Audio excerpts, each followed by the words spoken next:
Chronological thinking can be a tricky area to teach, with pupils often finding time concepts difficult to grasp.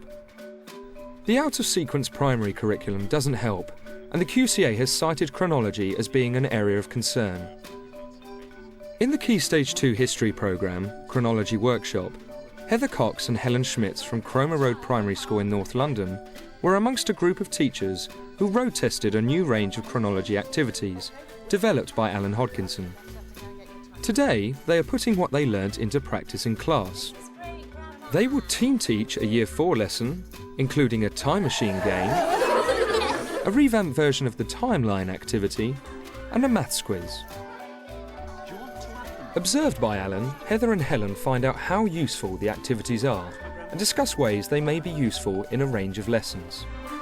What we're going to do this morning is we're just going to start off by thinking about the things that we were talking about in our last lesson. And we were talking about a word called... Chronology. Chronology, fantastic. And who can remember, what does the word chronology mean? Yeah. Past and present. One thing it means is past and present, fantastic. It means even more than past and present. Is it how people and things change? How people and things change, good one, you're absolutely right. It's the order of events and people living in time. One of the things that sort of comes out of research, but also what Ofsted find when they go into schools, is the notion that chronology isn't done very well and maybe children don't understand it so well. I think it's true to say that we as teachers don't often put as much emphasis on chronology as on the content of the history topic that we're teaching. I think in schools we usually think about chronology along with the content of a history lesson. So it was quite good to actually think about how you could have a chronology type lesson where you were just concentrating on time and events. Can you tell me what chronology is? It's a bit about like past and present, like when stuff was just done and how it was made. Interesting. And what is the past, Tim? Past stuff that's already happened, like what I'm saying is the past. Okay, and how long ago does the past go back? Like ever. How long is ever? I don't know. OK, we're going to go back in time. Putting on our hats makes us time machines, OK? We're now going to be a time machine. Oh, how am I going to be a time machine? Think of a machine at home. Jack? Fridge. Fridge? TV. TV. What noises do they make? OK, just think about a noise you're going to make for your machine. OK, ready? Go. Make your noise machine. OK, now we're going to go back in time. Where are we going to go back to? December the 25th last year. Ready, and off you go. You're going to go back. Ready, off you go.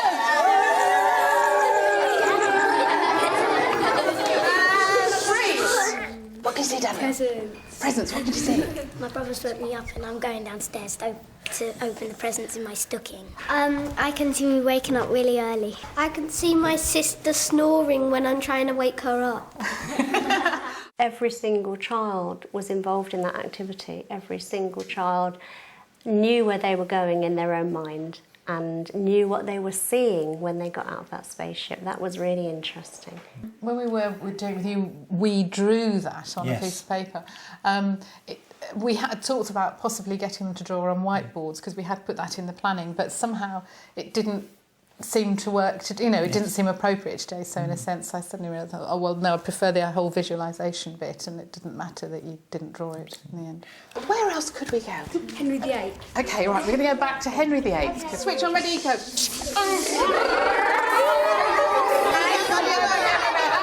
Freeze. We're back in the time of Henry VIII. What can you see? People jousting. Oh, yeah, interesting. I can see him chopping someone's head off. Ooh! I can hear tomatoes getting thrown at someone's face. The amount of assessment information that was flooding out of the children, the sort of content knowledge, the stuff that was coming out about Henry VIII was really interesting. And Jack said jousting, didn't he? Because Absolutely. I thought that was brilliant. And he said, what can you see jousting? And it's interesting they picked, as usual, Henry VIII, because they haven't covered that period of history yet in Year 4. I think very often in history we overlook assessment. There's so much more that we actually can do, and you really brought that out of the children today. Is there anything that you would do differently with it if you had your timer again to maybe enhance its effectiveness?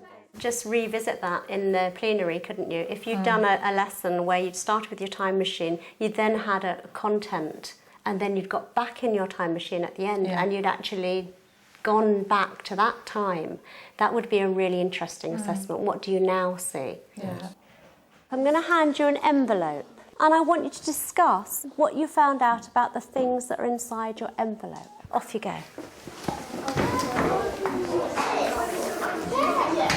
When would your timeline begin, and which date would it end? So this is great-grandma Anne, and she was born in 1898 and she died in 1952. Had 2 sons and 3 daughters. Fantastic. So if you want to jot some other information down, think. What were you looking for the children to do in that development activity? We didn't want to make the activity very closed, so we didn't just give them some questions. We allowed them to generate their own questions, which meant they had to really look at the information and find out as much as they could for themselves. Yeah, it was there. Hold on, she had a daughter, which was her. Okay, At the moment they're looking at my family cards, so they're ordering my family, my mother, my grandmother and my great-grandmother. I'm looking for this notion about how they order time, how they sequence the events in time, and it's going to be interesting to see whether they can actually order these time for who was born longest ago in the past and who was closest to the present. So I'm really watching out for that. This one was born in 1996 alone, so that goes here. They've really enjoyed working with chronology. They're really interested in this family. Interestingly enough, straight away ordered the cards into the timeline. That was what they were thinking of. And now they're trying to work out how old the people are. What's my grandmother's name? Your grandmother's name is Edith. Edith. So when was she born? 1920. You'd have been alive then, wouldn't you, in 1920? Why not? I was born in 1996. I'm really impressed with the standard of work that I've seen this morning. How much work have you done on chronology so far? This is the first time we've done this, the first time we've looked at the cards, the first time we've introduced it. I just think it's phenomenal the way they've taken it on board. No, this has hit all the range of abilities as well. No, we've been able to challenge the children that have really got thoughts and really want to move forward, and also children who have real learning needs have been very engaged and have been able to actually do things at their level as well. It's nice to see the way they're sort of getting the linear scale in. They've run out a bit of a room there, but it's interesting that they're already ordering them. There's a few mistakes in the middle, but I'm sure they'll be working on those in a moment. Probably a bit of calculator skills there. But... Trying to work out how long this lady lived for. So how long her life was? Okay, and how are you doing that? Well, we're trying to add the born and when she died. Do you want to add them? Or should we take them away? What do you think? I think we should take them away. What other subjects do you think you were covering in that lesson? I think there was some maths. Was it an enjoyable way of doing some maths? Yeah. Why? Because it was like history as well, and history like quite fun. Okay. Nicola, do you think you were covering any other areas?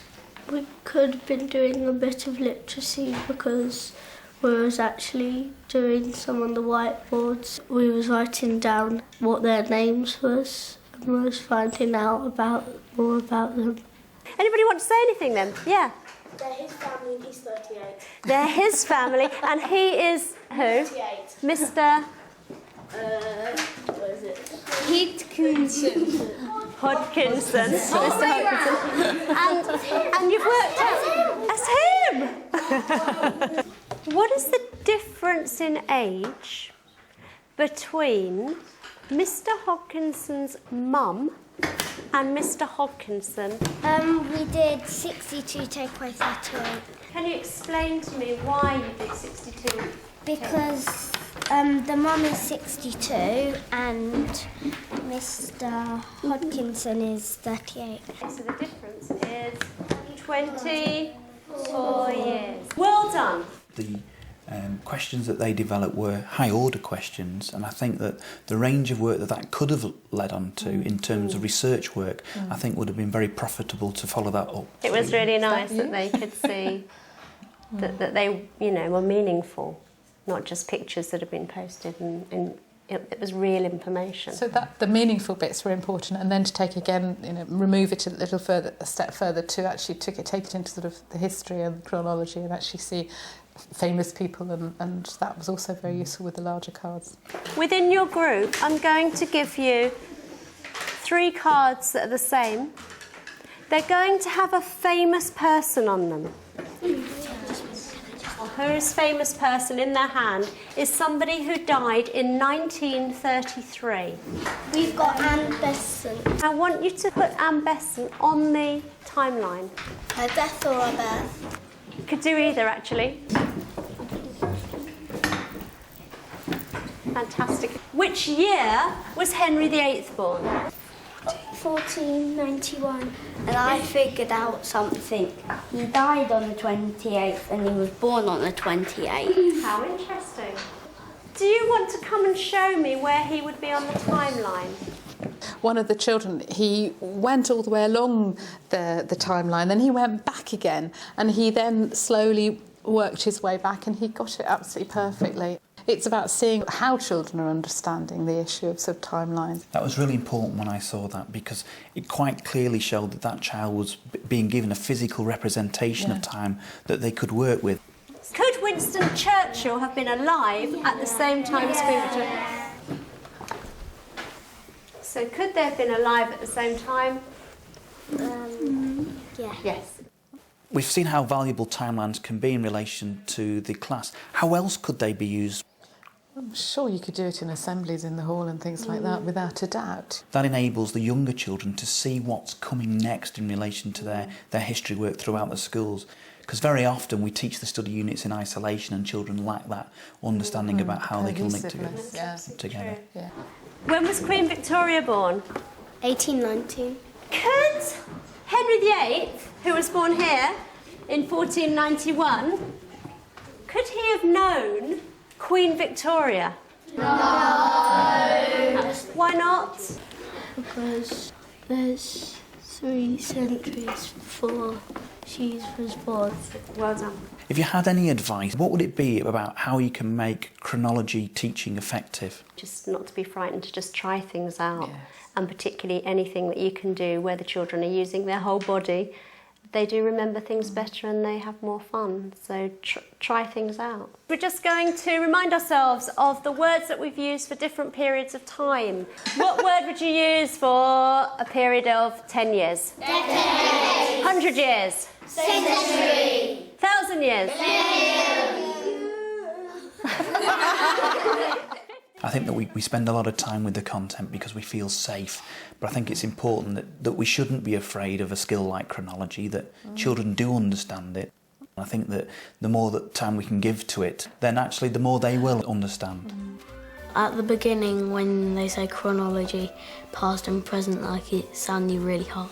I thought that it was going to be like, it would have loads of meanings and it would be really hard to get to understand it, but actually it's not, because it's just about the past and the present. I thought, oh dear, it's going to be a really hard lesson, it's going to be about loads of different things, but then when I found out that it was just about timelines and the past and the present, I was a bit more relaxed about it, and I found the timeline a bit harder than I thought it would be, but I still liked it and it was quite fun.